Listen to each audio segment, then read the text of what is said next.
How to enroll to Zelle on TD Bank. Hey guys, welcome back to the channel. Here is the process by which you can follow to enroll in Zelle with the TD Bank. Step 1.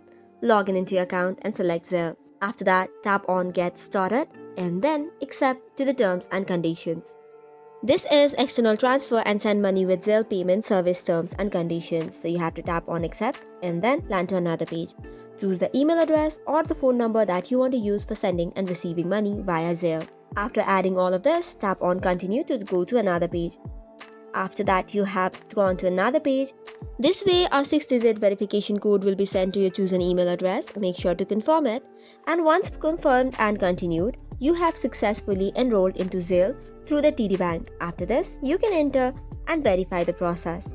And you're good to go. So that's all for today's video. For more such contents, do not forget to hit the like and subscribe button. Thank you and keep watching.